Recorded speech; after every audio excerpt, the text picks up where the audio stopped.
أعوذ بالله من الشيطان الرجيم. بسم الله الرحمن الرحيم. وإذا غدوت من أهلك تبوئ المؤمنين مقاعد للقتال والله سميع عليم. إذ هم الطائفتان منكم أن تفشلا والله وليهما وعلى الله فليتوكل المؤمنون. ولقد نصركم الله ببدر وأنتم أذلة فاتقوا الله لعلكم تشكرون. إذ تقول للمؤمنين ألن يكفيكم أن يمدكم ربكم ب3,000 من الملائكة منزلين بلى إن تصبروا وتتقوا ويأتوكم من فورهم هذا يمددكم ربكم ب5,000 من الملائكة مسومين وما جعله الله إلا بشرى لكم ولتطمئن قلوبكم به وما النصر إلا من عند الله العزيز الحكيم. ليقطع طرفا من الذين كفروا أو يكبتهم فينقلبوا خائبين. لفظ ترجمہ وَإِذْ غَدَوْتَ، اور جب آپ صلی اللہ علیہ وسلم نکلے صبح کے وقت من اہلک، اپنے گھر سے، نبوئ المؤمنین، تبوئ المؤمنین، آپ صلی اللہ علیہ وسلم بتا رہے تھے کہ ٹھکانے ایمان والوں کو، مقاعد للقتال، لڑائی کی جگہوں کے، واللہ سمیع علیم، اور اللہ تبارک و تعالی سننے والا ہے، جاننے والا ہے. اذ ہمت طائفتان منکم، اور جب ارادہ کیا تم سے دو گروہوں نے، تفشلا، یہ کہ وہ بزدلی دکھائیں، واللہ ولیہما، اور اللہ تبارک و تعالی ان دونوں کا آقا ہے، وعلی اللہ، اور اللہ تبارک و تعالی پر ہی، فلیتوکل المؤمنون، پس چاہیے کہ توکل کریں ایمان والے، بھروسہ کریں ایمان والے اللہ تبارک و تعالی کے اوپر بس. وَلَقَدْ نَصَرَكُمُ اللَّهُ، اور البتہ تحقیق مدد کی اللہ تبارک و تعالی نے تمہاری، ببدر، بدر میں، وَأَنْتُمْ أَذِلَّةٌ، اور حالانکہ تم کمزور تھے، بے بس تھے، لاچار تھے، مجبور تھے. فاتقوا اللہ، پس اللہ تبارک و تعالی سے ڈرو، لعلکم تشکرون، کہ تم اللہ تبارک و تعالی کی نعمتوں کا شکر ادا کرو. اذ تقول للمؤمنین، جب کہا آپ صلی اللہ علیہ وسلم نے ایمان والوں کو، الن یکفیکم، کیا کافی نہیں ہے تمہیں، ان یمدکم ربکم، یہ کہ امداد کرے تمہارا رب، ب3,000 من الملائکہ، 3,000 فرشتوں سے، اللہ اکبر کبیرہ، منزلین، اتارے ہوئے، بلا، کیوں نہیں، ان تصبروا وتتقوا، اور اگر تم صبر کرو گے اور اللہ تبارک و تعالی سے ڈرتے رہو گے، وَيَأْتُوكُم مِّن فَوْرِهِمْ هَٰذَا، اور دشمن آ جائیں تمہارے پاس فوری طور پر، یمددکم ربکم، تمہاری مدد کرے گا تمہارا رب، ب5,000 من الملائکہ، 5,000 فرشتوں کے ساتھ، مسومین، جو نشان لگانے والے ہوں گے. وما جعلہ اللہ، اور نہیں کیا اللہ تبارک و تعالی نے فرشتوں کے نزول کو، الا بشرا لکم، مگر تمہارے لیے خوشخبری، ولتطمئن قلوبکم بہ، اور تاکہ تمہارے دل مطمئن ہو جائیں اس کے ذریعے. ومن نصر الا من عند اللہ، اور نہیں ہے مدد مگر اللہ تبارک و تعالی کی طرف سے. العزیز الحکیم، جو غالب ہے، حکمت والا ہے. لیقطع طرفا، تاکہ کاٹ دے وہ ایک حصہ، من الذین کفروا، ان لوگوں میں سے جو کافر ہے، جو نافرمان ہے، جو مشرک ہے. او یکبتہم، یا ان کو ذلیل کر دے. فینقلبوا خائبین، پس وہ لوٹیں نامراد ہو کر. پہلی آیت کریمہ میں ذکر تھا کہ وَإِن تَصْبِرُوا وَتَتَّقُوا لَا يَضُرُّكُمْ كَيْدُهُمْ شَيْئًا، اور اگر تم صبر سے کام لوگے اور تقوی اختیار کرو گے اور اللہ تبارک و تعالیٰ سے ڈرتے رہو گے تو کافروں کی طاقت، ان کا مکر، اس کی تدبیر تمہارا کچھ بھی بگاڑ نہیں پائے گی۔ اور آگے اللہ تبارک و تعالیٰ نے 2 موقع بیان فرمائے۔ ایک موقع پر یعنی بدر میں تمہارے اندر تقوی علی وجہ العتم موجود تھا، باوجود بے سر و سامانی کے اللہ تبارک و تعالیٰ نے تمہیں کامیابی عطا فرمائی۔ اور دوسرا موقع غزوہ احد کا تھا۔ غزوہ احد کے موقع پر بعض سے حضرت صلی اللہ علیہ وسلم کی نافرمانی ہوئی تو اس کا نتیجہ سب کو بھگتنا پڑا۔ ان آیات میں زیادہ ذکر احد کا ہے، درمیان میں بدر کا بھی ذکر ہے۔ احد پہاڑ کا نام ہے جو اس وقت مدینہ طیبہ سے تقریباً 2-3 میل کے فاصلے پر واقع تھا۔ اب وہ مدینہ منورہ کی حدود میں ہے، جس کے بارے میں نبی کریم صلی اللہ علیہ وسلم نے فرمایا تھا کہ احد پہاڑ ہم سے محبت کرتا ہے اور ہم احد پہاڑ سے محبت کرتے ہیں۔ چونکہ یہ غزوہ احد ہجرت کے 3 سال 11 شوال ہفتے والے دن پہاڑ کے دامن میں پیش آیا تھا، تو محترم بزرگوں دوستو، اس واسطے اس کو غزوہ احد کے نام سے پکارا جاتا ہے۔ اس غزوے میں مسلمانوں کی تعداد 700 تھی اور مقابلے میں 3000 کافر تھے۔ اور احد پہاڑ کے پاس ایک چھوٹا سا ٹیلہ ہے، اس کو جبل رمات کہتے ہیں۔ تو حضرت صلی اللہ علیہ وسلم نے 50 آدمیوں کا ایک دستہ حضرت عبداللہ ابن جبیر رضی اللہ تعالیٰ عنہ کی عمارت میں مقرر فرمایا کہ تم نے جبل رمات پر ٹھہرنا ہے اور پہرا دینا ہے، نگرانی کرنی ہے، دیکھنا ہے فتح ہو یا شکست۔ تم نے مورچہ نہیں چھوڑنا، تم اپنی جگہ سے ہٹنا نہیں جب تک کہ میرا حکم نہ آ جائے۔ اللہ تبارک و تعالیٰ نے مسلمانوں کو فتح عطا فرمائی اور کافروں کو ہزیمت ہوئی۔ وہ ہتھیار چھوڑ کر، کپڑے چھوڑ کر، جوتے اور پگڑیاں چھوڑ کر بھاگے۔ جب میدان مسلمانوں کے ہاتھ میں آ گیا تو یہ 50 آدمی جو جبل رمات پر تھے، ان میں سے بعض نے کہا کہ ہم بھی جا کر مال غنیمت اکٹھا کریں۔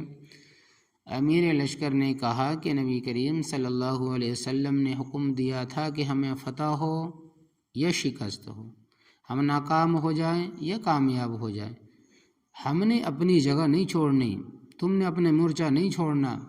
دوسرے جذباتی کہنے لگے ہاں بالکل ٹھیک ہے۔ آپ صلی اللہ علیہ وسلم نے فرمایا تھا، آپ صلی اللہ علیہ وسلم کا حکم سر آنکھوں پر، مگر مقصد یہ تھا کہ یہاں ہماری ضرورت پڑے گی اور اب یہاں ہماری ضرورت ہے ہی نہیں۔ امیر لشکر کے منع کرنے کے باوجود وہ مورچہ چھوڑ کر چلے گئے۔ امیر لشکر اور تقریباً 10 ساتھی مورچے پر قائم رہے۔ حضرت خالد ابن ولید رضی اللہ تعالیٰ عنہ اس وقت مسلمان نہیں ہوئے تھے اور جنگی امور کے بڑے ماہر تھے، یعنی جنگ کے سلسلے میں بہت ان کو جانکاری تھی۔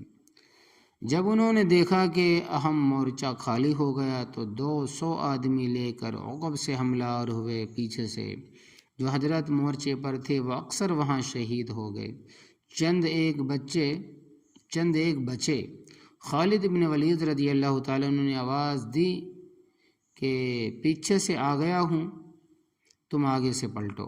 کافروں کی ہمت بڑھ گئی، وہ آگے سے پلٹ آئے، افراتفری مچ گئی، گھمسان کی جنگ شروع ہوئی، دھول اڑ رہی تھی، پتہ نہیں چل رہا تھا کون کس کو مار رہا ہے۔ اللہ اکبر کبیرہ، حتیٰ کہ حضرت حذیفہ رضی اللہ تعالیٰ عنہ کے والد حضرت یمان رضی اللہ تعالیٰ عنہ مسلمانوں کی تلوار سے شہید ہو گئے، یعنی مسلمان ہی نے مسلمانوں کو شہید کیا مگر غلطی سے، کیونکہ ہر کسی میں گھس گئے تھے۔ نبی کریم صلی اللہ علیہ وسلم کا دندان مبارک شہید ہوا، چہرہ اقدس زخمی ہوا۔ سید الشہداء حضرت حمزہ رضی اللہ تعالیٰ عنہ شہید ہو گئے، اور یاد رکھنا سید الشہداء کا لقب صرف حضرت حمزہ رضی اللہ تعالیٰ عنہ کا ہے، صحابہ کرام رضی اللہ عنہم میں یہ لقب اور کسی کو نہیں ملا۔ امتیوں میں علی الاطلاق یہ لقب صرف حضرت حمزہ رضی اللہ تعالیٰ عنہ کا ہے۔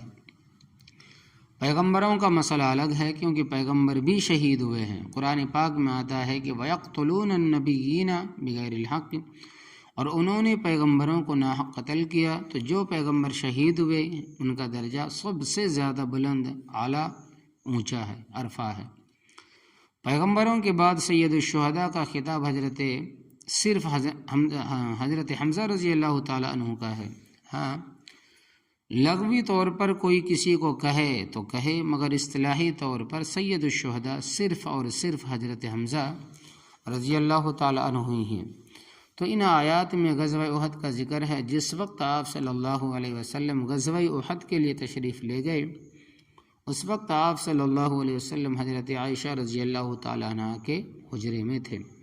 وہاں سے آپ صلی اللہ علیہ وسلم تشریف لے گئے۔ اللہ تبارک و تعالیٰ فرماتے ہیں کہ وَإِذْ غَدَوْتَ مِنْ أَهْلِكَ، اور جب آپ صلی اللہ علیہ وسلم نکلے صبح کے وقت اپنے گھر سے، تو اہل کا مصداق ہے کہ حضرت عائشہ رضی اللہ تعالیٰ عنہ ہے، کیونکہ آپ صلی اللہ علیہ وسلم حضرت صدیق رضی اللہ تعالیٰ عنہ کے حجرے میں تشریف فرما تھے اور وہاں سے احد تشریف لے گئے۔ تبوء المؤمنین، آپ صلی اللہ علیہ وسلم بتا رہے تھے ٹھکانے ایمان والوں کو، مقاعد للقتال، لڑائی کی جگہوں کے، مقاعدہ جمع ہے مقعد کے، ٹھکانے لڑائی کے۔ جس طرح فوج کا کمانڈر فوجیوں کو لڑائی کے مورچے بتاتا ہے، اسی طرح آپ صلی اللہ علیہ وسلم مورچے بتا رہے تھے کہ تو نے یہاں ڈیوٹی دینی ہے، تو نے یہاں کھڑا ہونا ہے، اور فلاں نے اس جگہ کھڑا ہونا ہے۔ واللہ سمیع علیم، اور اللہ تبارک و تعالیٰ سننے والا ہے، جاننے والا ہے۔ غزوہ احد کے لیے جب مسلمان مدینہ طیبہ سے چلے تھے تو 1000 کی تعداد تھی، ان میں سے 300 منافق تھے۔ جب احد کے مقام پر پہنچے تو ابھی کافر نہیں آئے تھے۔ خوئے بدرہ بہانہ بسیار، من حرامی ہو تو بڑے بہانے کرتا ہے۔ منافق کہنے لگے کہ کس کے ساتھ لڑنا ہے، یہاں تو کوئی آدمی نہیں، چلو واپس چلتے ہیں۔ حالانکہ ان کو علم تھا کہ دشمن آ رہا ہے، چنانچہ یہ بہانہ بنا کر 300 منافق واپس چلے گئے۔ جب یہ واپس جا رہے تھے، ان کو دیکھ کر 2 مخلص گروہ، بنو حارثہ اور بنو سلمہ، جو مسجد قبلتین کے پاس رہتے تھے، انہوں نے بھی جانے کا ارادہ کیا کہ یہ لوگ جا رہے ہیں، ہم بھی جائیں، لیکن چونکہ مخلص مومن تھے، ایمان کی برکت سے اللہ تبارک و تعالیٰ نے ان کو جانے نہیں دیا۔ سوچنے لگے کہ نبی کریم صلی اللہ علیہ وسلم واپس جا رہے ہیں کیا؟ ابوبکر صدیق رضی اللہ تعالیٰ عنہ واپس جا رہے ہیں، حضرت عمر فاروق رضی اللہ تعالیٰ عنہ واپس جا رہے ہیں، اگر واپس نہیں جا رہے تو ہم کیسے جائیں؟ ہم نے بھی نہیں جانا۔ تو اس کا ذکر یہ فرمایا کہ اذ ہم طائفتان منکم، کہ جب ارادہ کیا تم میں سے 2 گروہوں نے، تفشلا، یہ کہ وہ بزدلی دکھائیں اور میدان چھوڑ دے، واللہ ولیہما، اور اللہ تبارک و تعالیٰ ان دونوں کا آقا ہے۔ اللہ تبارک و تعالیٰ نے ایمان و اخلاص کی برکت سے ان دونوں کو مضبوط کر دیا۔ وعلی اللہ فلیتوکل المؤمنون، اور اللہ تبارک و تعالیٰ پر ہی بس چاہیے کہ توکل کرے ایمان والے۔ اس سے اگلی آیتیں غزوہ بدر کے متعلق ہے کہ ایک آدمی کا نام تھا بدر ابن قیس ابن سبا، اس نے ایک کنواں کھودا تھا، اس کنویں کا نام بدر پڑ گیا، پھر اس کنویں کی وجہ سے سارے علاقے کا نام بدر ہو گیا۔ بدر مدینہ طیبہ سے 80 میل دور ہے۔ یہ معرکہ ہجرت کے دوسرے سال 17 رمضان المبارک جمعے کے دن پیش آیا۔ حضرت صلی اللہ علیہ وسلم کے ساتھ 312 آدمی تھے، 13ویں خود نبی کریم صلی اللہ علیہ وسلم تھے، اور اس 313 کے لشکر کے پاس ہتھیار یہ تھے 8 تلواریں، 6 زرہیں، 2 گھوڑے، 70 اونٹ، اور ان میں سے اکثریت ان کی تھی جن کے پاؤں میں جوتا تک نہیں تھا۔ وہ علاقہ سخت اور پتھریلا تھا، سڑکیں اب بنی ہیں، اس وقت سڑکیں کہاں تھیں۔ اس سخت اور پتھریلے علاقے میں ننگے پاؤں چلتے تھے۔ سواریوں کی حالت تھی کہ نبی کریم صلی اللہ علیہ وسلم، حضرت علی رضی اللہ تعالیٰ عنہ اور حضرت اسید ابن حضیر رضی اللہ تعالیٰ عنہ، 3 بزرگوں کے حصے میں ایک اونٹنی آئی، باری باری سوار ہو کر پہنچے۔ جب حضرت صلی اللہ علیہ وسلم کے چلنے کی باری آئی، یہ دونوں ساتھی کہتے حضرت ہم چلتے ہیں، آپ سوار رہیں۔ تو نبی کریم صلی اللہ علیہ وسلم فرماتے کہ اللہ تبارک و تعالی نے مجھے بھی طاقت عطا فرمائی ہے، میں بھی پیدل چلوں اور اللہ تبارک و تعالیٰ کے راستے میں اپنے پاؤں پر دھول ڈالوں، لہٰذا اپنی باری پر چلوں گا اور اپنی باری پر سوار ہوں گا۔ اور ایسے ساتھی بھی جن کے سر پر پگڑی نہیں تھی، ایسے بھی تھے جن کے پاس کھانے کے لیے کچھ نہ تھا۔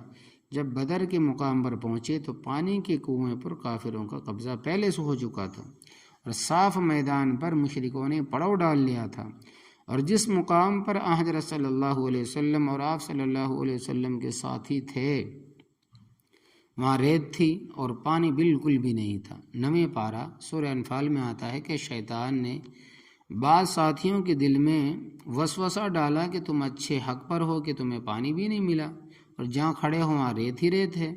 اللہ تبارک و تعالیٰ نے بارش برسائی، ریت پتھر کی طرح سخت ہو گئی اور اپنی ضرورت کے لیے پانی بھی جمع کر لیا اور جانوروں کو بھی پلایا۔ مقابلے میں 1000 کافر تھے اور ہر طرح کے اسلحے سے مسلح تھے۔ حضرت صلی اللہ علیہ وسلم نے ایک مٹھی ریت اور کنکریوں کی بھری اور شاہد الوجوہ، اللہ تبارک و تعالیٰ کافروں کے چہروں کو تباہ و برباد کر دے، پڑھ کر کافروں کی طرف پھینکی۔ قرآن پاک میں آتا ہے کہ وَمَا رَمَيْتَ إِذْ رَمَيْتَ وَلَكِنَّ اللَّهَ رَمَى، مٹھی خاک کا جب پھینکی آپ نے نہیں پھینکی لیکن اللہ تبارک و تعالیٰ نے پھینکی۔ وہ کافر جہاں جہاں کھڑے تھے وہ ریت ان کی آنکھوں میں پڑ گئی۔ یہ حضرت صلی اللہ علیہ وسلم کا معجزہ تھا، اور معجزہ اور کرامت کے متعلق تفصیل کے ساتھ میں نے اپنی کتاب راہ ہدایت کے اندر بیان کیا، اس کو پڑھ لینا۔ یہاں صرف اس آیت کریمہ کے متعلق سمجھ لیں، اگرچہ ظاہری طور پر یہ مٹھی خاک اور کنکریوں کی جناب رسول اللہ صلی اللہ علیہ وسلم نے پھینکی تھی، مگر کسی بشر کا یہ کام عادتاً نہیں ہو سکتا۔ مٹھی بھر کنکریاں دور نزدیک آگے پیچھے ہر سپاہی کی آنکھ میں پڑ کر ایک مسئلہ لشکر کی ہزیمت کا سبب بن جائے، اور یہ اگرچہ نبی کریم صلی اللہ علیہ وسلم کو معجزہ، مگر یہ فعل صرف اللہ تبارک و تعالیٰ کا تھا۔ تو اللہ تبارک و تعالیٰ کی قدرت سے کنکریوں کے ریزے ہر کافر کی آنکھ میں پہنچے۔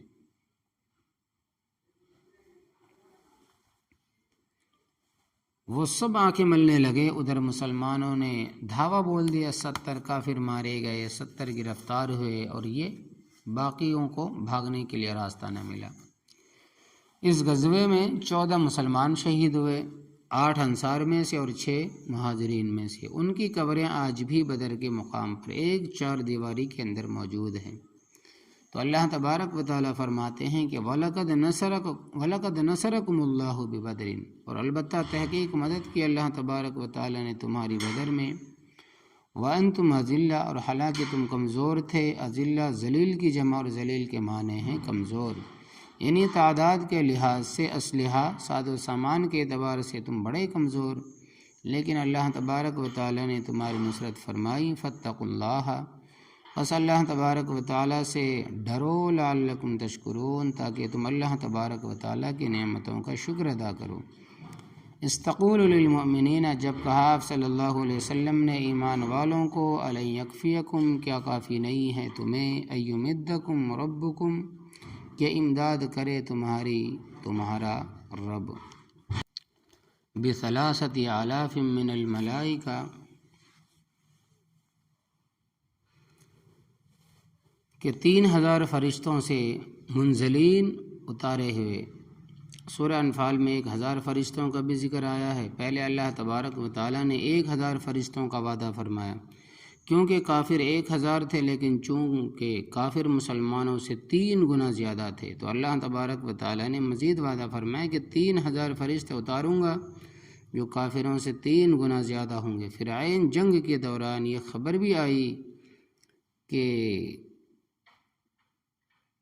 قرز بن جابر فہری کافر، جس کا بہت سارے قبیلوں پر اثر و رسوخ تھا، کافروں کی مدد کے لیے آ رہا ہے۔ تو اللہ تبارک و تعالیٰ نے فرمایا کہ اگر وہ آئے گا تو میں 5000 فرشتوں کو نازل کروں گا، مگر یہ مشروط تھا، وہ نہیں آیا، لہذا 5000 فرشتے بھی نازل نہیں ہوئے، 3000 فرشتے نازل فرمائے۔ اب سوال یہ ہے کہ فرشتوں نے لڑائی کی ہے یا نہیں، تو اس میں اختلاف ہے، مگر صحیح بات یہ ہے کہ فرشتے لڑائی میں شریک ہوئے ہیں۔ حضرت عبد الرحمن بن عوف رضی اللہ تعالیٰ عنہ فرماتے ہیں کہ میں نے بدر کے موقع پر 2 آدمیوں کو دیکھا کہ سفید کپڑے، سفید پگڑیاں، باندھے ہوئے ان کے ہاتھ میں چابک ہے، اور وہ چابک اس طرح کافروں کو مارتے ہیں کہ وہ اسی وقت نیچے گر کر مر جاتا ہے۔ میں نے کہا کہ یہ آدمی ہمارے ساتھ تو نہیں، تو ان میں سے ایک نے کہا کہ اقدم خیزوم، اے خیزوم تو آگے بڑھ۔ حضرت عبد الرحمن بن عوف رضی اللہ تعالیٰ عنہ فرماتے ہیں کہ میں نے اس کا ذکر نبی کریم صلی اللہ علیہ وسلم سے کیا تو حضرت صلی اللہ علیہ وسلم نے فرمایا کہ وہ جبرائیل اور میکائیل علیہ السلام تھے، اور حضرت جبرائیل علیہ السلام جس گھوڑے پر سوار تھے اس کا نام تھا حیزوم، اور حیزوم میں ہا حلوے والی ہے۔ تو حضرت جبرائیل علیہ السلام حیزوم کو فرما رہے تھے کہ آگے بڑھ۔ فرشتوں کو اللہ تبارک و تعالیٰ نے بڑی طاقت عطا فرمائی۔ حضرت جبرائیل علیہ السلام نے حضرت لوط علیہ السلام کی بستیوں کو ایک پر اٹھا کر پھینک دیا تھا۔ اسی واسطے اللہ تبارک و تعالیٰ نے فرمایا کہ ذی قوت والے بھی ہیں، طاقت والے بھی ہے۔ اور حضرت لوط علیہ السلام کی بستیاں کتنے علاقے میں تھیں؟ اس طرح سمجھو جتنا ضلع ہمارا ہے اس کا اتنا رقبہ ہے، جبکہ عادل آباد بھی اس میں شریک تھا۔ تو اللہ تبارک و تعالیٰ نے فرشتوں میں بڑی طاقت اور قوت رکھی ہے۔ فرمائے کہ مسلمانوں، اگر تم اللہ تبارک و تعالیٰ سے ڈرتے رہو گے تو اللہ تبارک و تعالیٰ تمہاری ضرور مدد کرے گا۔ علامہ اقبال مرحوم نے کیا خوب کہا ہے کہ فضائے بدر پیدا کر فرشتے تیری نصرت کو، فضائے بدر پیدا کر فرشتے تیری نصرت کو، اتر سکتے ہیں گروہوں سے قطار اندر قطار اب بھی۔ اے مسلمان، اللہ تبارک و تعالیٰ سے ڈرو اور اس کے حکام کی پابندی کر، فرشتے تیری مدد کے لیے تیار ہیں، اگر کمی ہے تو تیرے اندر ہے۔ رب تعالیٰ کی رحمتوں میں کوئی کمی نہیں۔ فرمایا کہ بلا کیوں نہیں، ان تصبروا وتتقوا، اور اگر تم صبر کرو گے، اللہ تبارک و تعالیٰ سے ڈرتے رہو گے، وَيَأْتُوكُم مِّن فَوْرِهِمْ هَادَا، اور دشمن آ جائیں تمہارے پاس فوری طور پر، یعنی قرز ابن جابر فہری کا لشکر اگر فوری طور پر آئے گا تو یمددکم ربکم، تمہاری مدد کرے گا تمہارا رب، بخمسۃ آلاف من الملائکۃ مسومین، 5000 فرشتوں کے ساتھ جو نشان لگے ہوں گے، جس طرح فوجیوں کو بیج لگے ہوتے ہیں، کسی کا 1، کسی کے 2، کسی کے 3 عہدوں کے اعتبار سے، اسی طرح عہدوں کے اعتبار سے، اسی طرح فرشتے بھی چونکہ فوج کی شکل میں آئیں گے، لہٰذا انہوں نے بھی نشان لگائے ہوئے ہوں گے۔ وما جعلہ اللہ، اور نہیں کیا اللہ تبارک و تعالیٰ نے فرشتوں کے نزول کو، الا بشرا لکم، اور مگر تمہارے لیے خوشخبری، ولتطمئن قلوبکم، اور تاکہ تمہارے دل مطمئن ہو جائیں اس کے ذریعے کہ ہمارے ساتھ فرشتے بھی ہیں۔ یاد رکھنا فرشتے کیا ہے؟ اللہ تبارک و تعالیٰ کی مخلوق ہے۔ ومن نصر الا من عند اللہ العزیز الحکیم، اور نہیں ہے مدد مگر اللہ تبارک و تعالیٰ کی طرف سے جو غالب ہے، حکمت والا ہے۔ لیقطع طرفا، تاکہ کاٹ دے وہ ایک حصہ، من الذین کفروا، ان لوگوں میں سے جو کافر ہیں، 70 ایسے کافر جو کفر کی جڑ تھے، بدر کے موقع پر مارے گئے، او یکبتہم، یا ان کو ذلیل کر دے، 70 ان میں سے گرفتار ہوئے اور باقیوں کو بھاگتے ہوئے راستہ نہیں ملا۔ فینقلبوا خائبین، پس وہ لوٹے نامراد ہو کر، ناکام ہو کر۔ پھر یہ جو بھاگنے والے تھے جب گھروں میں پہنچے تو شرم کے مارے کئی مہینے گھروں سے باہر نہیں نکلے۔